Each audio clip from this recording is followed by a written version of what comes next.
నెల రోజులు దాటేసిన పశ్చిమాసియా యుద్ధం రోజుకో మలుపు తీసుకుంటోంది. ట్రంప్ రోజుకో మాట మార్చుకుంటే ఇజ్రాయెల్ దూకుడు చూపిస్తోంది. రెండు దేశాలకు ధీటుగా ఇప్పుడు ఇరాన్ తగ్గేదేలే అంటోంది. దీంతో వార్ ఎప్పుడు ఆగుతుందా అని ప్రపంచం ఎదురు చూస్తున్న వేళ ఇప్పుడు మరో కీలక పరిణామం చోటు చేసుకుంది. ఇరాన్ యురేనియాన్ని స్వాధీనం చేసుకోవటమే లక్ష్యంగా ట్రంప్ భారీ ప్లాన్ చేస్తున్నారు. సైన్యంతో రహస్య ప్రణాళికలు రచిస్తున్నారు. ఇంతకీ ఎక్కడిది యురేనియం? ఇరాన్ దగ్గర ఎంతుంది? దాన్ని దక్కించుకునే వరకు యుద్ధం ఆపేదే లేదా?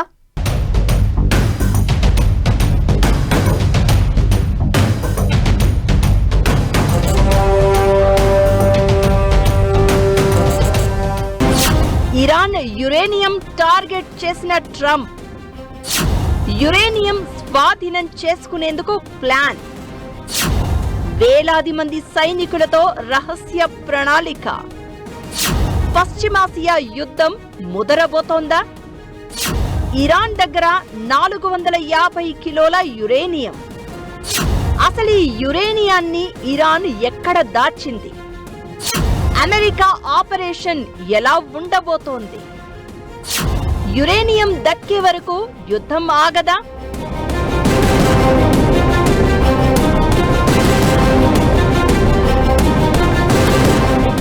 అమెరికా, ఇజ్రాయిల్, ఇరాన్ యుద్ధంలో పశ్చిమాసియా రగిలిపోతోంది. ఒక ప్రాంతంలో 3 దేశాల మధ్య యుద్ధం జరుగుతున్నా ఆ ప్రభావం ప్రపంచం మొత్తం మీద పడుతోంది. హర్ముజ్ను ఇరాన్ క్లోజ్ చేయడంతో దాదాపు అన్ని దేశాల్లో చమురు సంక్షోభం కనిపిస్తోంది. దీంతో యుద్ధం ఎప్పుడు ఆగుతుందా అని ప్రపంచమంతా ఎదురు చూస్తుంటే ట్రంప్ తీసుకుంటున్న నిర్ణయాలు, ఇరాన్ చూపిస్తున్న దూకుడుతో ఇప్పట్లో పొలి స్టాప్ పడడం కష్టమే అనిపిస్తోంది. యుద్ధం మొదలైందే అణు కార్యక్రమాన్ని ఆపేయాలి అనే కారణంతో. అయితే ఇప్పుడు అదే విషయం చుట్టూ మరింత ముదరబోతోందా అంటే అవును అనే సమాధానమే వినిపిస్తోంది. ఇరాన్ దగ్గర భారీ స్థాయిలో యురేనియం ఉంది. దాన్ని స్వాధీనం చేసుకోవాలని ట్రంప్ ప్లాన్ చేస్తున్నారు.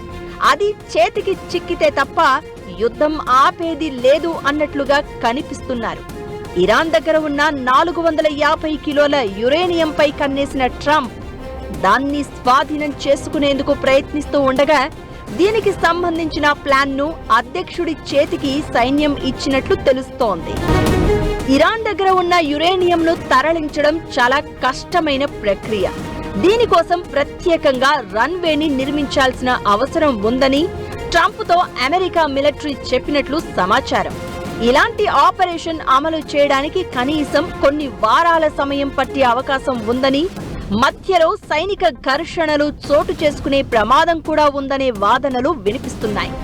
ఇరాన్ అణు స్థావరాలే లక్ష్యంగా గత ఏడాది అమెరికా దాడులు జరిపింది. అందులో ఇస్ఫహాన్, నతాంజ్ అణు క్షేత్రాలు పూర్తిగా దెబ్బతిన్నాయి. ఆ తర్వాత నుంచి ఇరాన్ దగ్గర ఉన్న 450 కిలోల యురేనియం ఆచూకీ గల్లంతైంది. 60% శుద్ధి చేసిన ఈ యురేనియం అణు స్థావరాల శిథిలాల కింద ఉండొచ్చని అమెరికా నమ్ముతోంది. దాన్ని స్వాధీనం చేసుకునేందుకు టెహ్రాన్తో చర్చలు జరపాలని భావిస్తోంది. ఒకవేళ ఇరాన్ అందుకు అంగీకరించకపోతే బలవంతంగానైనా దాన్ని తరలించేందుకు ఆపరేషన్ చేపట్టాలని యోచిస్తోంది.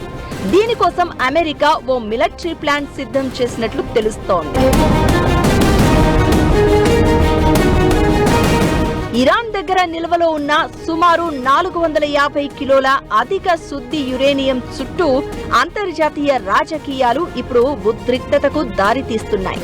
దీన్ని స్వాధీనం చేసుకోవడానికి అమెరికా సైన్యం సమగ్ర ప్రణాళికను రూపొందించి ట్రంప్ చేతికిచ్చింది. ఈ ఆపరేషన్లో భాగంగా వేలాది మంది ప్రత్యేక శిక్షణ పొందిన సైనికులను ఇరాన్కు పంపాల్సి ఉంటుందని తెలుస్తోంది. వాళ్లతో పాటు భారీ పరికరాలు, తవ్వక యంత్రాలను వాయు మార్గంలో తరలించాల్సి ఉంటుంది. అత్యంత కీలకంగా యురేనియం తరలింపునకు ప్రత్యేక కార్గో విమానాలు అవసరమవుతాయి. దీనికోసం నతాంజ్ లాంటి అణు స్థావరాల సమీపంలో తాత్కాలిక రన్వే నిర్మాణం చేయాల్సి ఉంటుందని మిలిటరీ వర్గాలు సూచిస్తున్నాయి. ఇది సాంకేతికంగా క్లిష్టమైన ప్రక్రియ మాత్రమే కాకుండా భద్రతాపరంగా కూడా అత్యంత ప్రమాదకరమని నిపుణులు హెచ్చరిస్తున్నారు. యురేనియాన్ని స్వాధీనం చేసుకునే ఆపరేషన్ అమలు చేయడానికి కనీసం కొన్ని వారాల సమయం పట్టే అవకాశం ఉంటుంది. ఈ ఆపరేషన్ తో ప్రాణ నష్టం సంభవించే అవకాశాలు ఉన్నాయనేది నిపుణుల వాదన. అయితే కొంతమంది అణు నిపుణులు, మాజీ సైనిక అధికారులు ప్రత్యామ్నాయ మార్గాన్ని సూచిస్తున్నారు. కాల్పుల విరమణ ఒప్పందం కింద ఇంటర్నేషనల్ అటామిక్ ఎనర్జీ ఏజెన్సీ పర్యవేక్షణలో యురేనియంను సురక్షితంగా వెలికితీసే ప్రయత్నం చేయాలని అంటున్నారు. దీంతో ప్రమాదాలు తగ్గించవచ్చని అంటున్నారు. అయితే మిలిటరీ ప్రణాళికపై వైట్ హౌస్ వర్గాలు స్పందించాయి. ఈ ప్రణాళిక కేవలం ఒక ఆప్షన్ గా మాత్రమే అధ్యక్షుడి ముందు ఉంచారు అని, దీనిపై తుది నిర్ణయం తీసుకోలేదని చెప్తున్నాయి. అయితే ట్రంప్ ఈ మధ్య చేసిన వ్యాఖ్యలు పరిస్థితిని మరింత ఉద్రిక్తతకు గురి చేస్తున్నాయి. అవసరం అయితే ఇరాన్పై మరింత కఠిన చర్యలు తీసుకుంటామని ఆయన హెచ్చరించారు. అంటే యురేనియం చేతికి చిక్కే వరకు యుద్ధం ఆపేది లేదు అన్నట్లుగా ట్రంప్ చెప్పేస్తున్నారు. దీంతో రాబోయే రోజుల్లో మిడిల్ ఈస్టులో మరోసారి ఉద్రిక్త వాతావరణం నెలకొనే అవకాశాలు కనిపిస్తున్నాయి. ఇరాన్తో శాంతి చర్చల్ని ఆల్మోస్ట్ పక్కన పెట్టేసిన ట్రంప్ ఇప్పుడు భయంకరమైన నిర్ణయం తీసుకునేందుకు రెడీ అవుతున్నారు. యురేనియం స్వాధీనం చేసుకునే మిషన్ భయంకరంగా ఉండబోతోంది. ఇది ప్రపంచ దేశాల్ని టెన్షన్ పెడుతోంది. అసలు ఈ ఆపరేషన్ ఎందుకంత డేంజర్? ఇది స్టార్ట్ అయితే అమెరికా సైనికుల ప్రాణాలు ప్రమాదంలో పడతాయా? అసలు యురేనియం విషయంలో అమెరికా వాదనలో నిజమెంత? ఇదో సాకు మాత్రమేనా? యురేనియం కోసం మోస్ట్ డేంజరస్ ఆపరేషన్. అమెరికా తీరుతో ప్రపంచ దేశాల్లో కొత్త అలజడి. ఈ ఆపరేషన్ ఎందుకంత ప్రమాదకరం? సైనికుల ప్రాణాలే డేంజర్లో పడబోతున్నాయా? మిడిల్ ఈస్ట్ వార్ మరింత ముదరడం ఖాయమా? యుద్ధంలో అమెరికా అసలు లక్ష్యం వేరేనా? గతంలో జరిగిన వైమానిక దాడుల కారణంగా ఇరాన్కు చెందిన సుమారు 450 కిలోల యురేనియం ఇస్ఫహాన్, నతాంజ్ ప్రాంతాల్లోని పర్వత శిథిలాల కింద కూరుకుపోయింది. కేవలం బాంబులతో సరిపెట్టకుండా ఆ అణు ధూళిని శాశ్వతంగా అమెరికాకు తరలించాలని ట్రంప్ భావిస్తున్నారు. అక్కడికి వెళ్లి ఆ యురేనియంను స్వాధీనం చేసుకునేందుకు సైన్యానికి ఆదేశాలిచ్చే అవకాశాలు కనిపిస్తున్నాయి.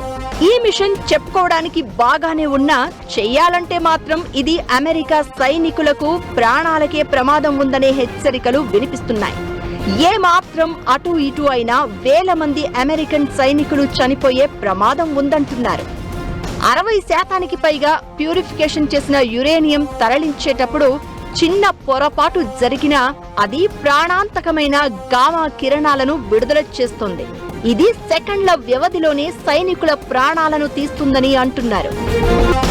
యురేనియం స్వాధీనానికి సంబంధించి అమెరికా సైన్యం ఇచ్చిన ప్లాన్ను చాలా మంది వ్యతిరేకిస్తున్నారు. ఒకవేళ ఈ ఆపరేషన్ స్టార్ట్ అయితే అమెరికాకు చెందిన 82వ ఎయిర్బోర్న్ డివిజన్ రేంజర్స్ దళాలు ఇరాన్ గడ్డపై పారాచూట్ల ద్వారా దిగాల్సి ఉంటుంది. అక్కడ తాత్కాలిక విమానాశ్రయాన్ని నిర్మించి భారీ క్రేన్లతో తవ్వకాలు జరపాలి. ఇది వెళ్లి వెంటనే పూర్తి చేసుకుని వచ్చే మిషన్ కాదు. వందలాది మంది సైనికులు వారాల పాటు ఇరాన్ క్షిపణి, డ్రోన్ దాడుల మధ్య అక్కడే తిష్టవేయాల్సి ఉంటుంది. అయితే ఇరాన్ దగ్గర మిగిలింది కేవలం అణు ధూళి మాత్రమే. దాన్ని కూడా వదిలిపెట్టమని ట్రంప్ తన పంతాన్ని నెగ్గించుకోవాలని చూస్తున్నారు. అయితే ఈ ఆపరేషన్ ఫెయిల్ అయితే ప్రపంచంలోని అధిక భాగం రేడియో ధార్మిక శిథిలాలుగా మారే ప్రమాదం ఉందనే ఆందోళనలు కూడా వినిపిస్తున్నాయి. దీంతో ఇది అమెరికా సాధించే విజయమా, లేదంటే వేలాది మంది సైనికులను బలి తీసుకునే తప్పిదమా అనే చర్చ జరుగుతోంది. అందుకే ఆల్టర్నేటివ్ విధానాలు కూడా ఇప్పుడు తెర మీదకు వస్తున్నాయి. ఇకటు యురేనియం నిల్వలు అనేది అమెరికా చూపిస్తున్న సాకు మాత్రమే అనేది మరికొందరి వాదన.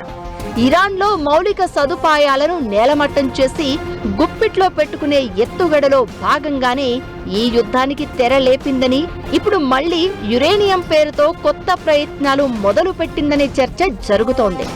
ఇరాన్ చమురు క్షేత్రాలను పేల్చేసిన అమెరికా ఇప్పుడు రహదారులు, వారధులపైకి దాడుల లక్ష్యాలను గురిపెట్టాయి. విద్యుదుత్పత్తి కేంద్రాలపైన దాడులు చేస్తామని ట్రంప్ వార్నింగ్ ఇస్తున్నారు.